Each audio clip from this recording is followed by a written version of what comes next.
महाभारत का एक ऐसा सत्य जिस पर बहुत कम लोग विचार करते हैं।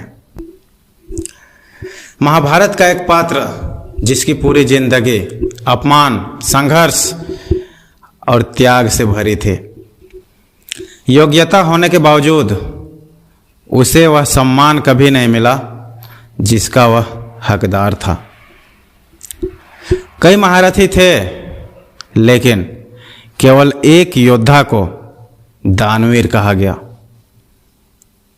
जिसका नाम था कर्ण। आखिर कर्ण में ऐसा क्या था जिसे दानवीर कहा गया? महाभारत के अनेक पात्रों में कर्ण का स्थान अत्यंत विशेष है।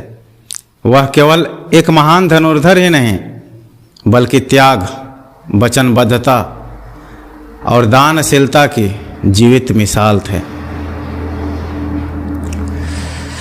कर्ण का जीवन जन्म से ही संघर्षों से भरा था। सूर्य पुत्र होने के बावजूद उन्हें सूत पुत्र कहकर अपमानित किया गया। हर कदम पर उन्हें अपनी योग्यता सिद्ध करनी पड़ी, लेकिन इन कठिनाइयों ने उनके हृदय को कठोर नहीं बनाया, बल्कि और अधिक उदार बना दिया। कहा जाता है कि कर्ण प्रतिदिन स्नान के बाद सूर्य देव की पूजा करते थे, फिर कुछ न कुछ दान किया करते थे। उनके द्वार से कोई भी याचक खाली हाथ नहीं लौटता था। चाहे सोना हो, धन हो, भूमि हो या कोई अन्य मूल्यवान वस्तु। कर्ण ने कभी किसी याचक को निराश नहीं किया।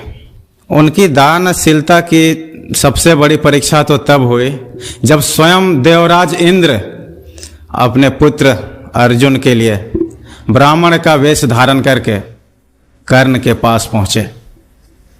इंद्र जानते थे कि कर्ण के शरीर पर जन्म से मौजूद कवच और कुंडल उन्हें लगभग अजेय बनाते हैं। जब ब्राह्मण बने इंद्र ने वही कवच कुंडल दान में मांगे, तभी कर्ण समझ गए कि यह कोई साधारण याचक तो नहीं है। उन्हें यह भी पता था कि कवच कुंडल दे देने का अर्थ अपनी मृत्यु को स्वयं आमंत्रित करना। फिर भी कर्ण ने बिना किसी हिचकिचाहट के अपने शरीर से कवच और कुंडल अलग कर दिए और दान कर दिए। सोचिए, कोई व्यक्ति अपनी संपत्ति नहीं बल्कि अपनी सुरक्षा, अपने जीवन की सबसे बड़ी ढाल का दान कर दे, ऐसा त्याग भला कौन लोग कर सकता है? यही कारण है कि कर्ण केवल एक योद्धा नहीं, बल्कि दानवीर कर्ण कहलाए। उनका जीवन हमें यही सिखाता है कि महानता केवल शक्ति में नहीं, बल्कि त्याग और उदारता में भी होती है। कर्ण की सबसे बड़ी शक्ति उनका धनुष नहीं, उनका दान था। शायद इसी कारण हजारों वर्ष बाद भी लोग उन्हें दानवीर कर्ण के नाम से याद करते हैं।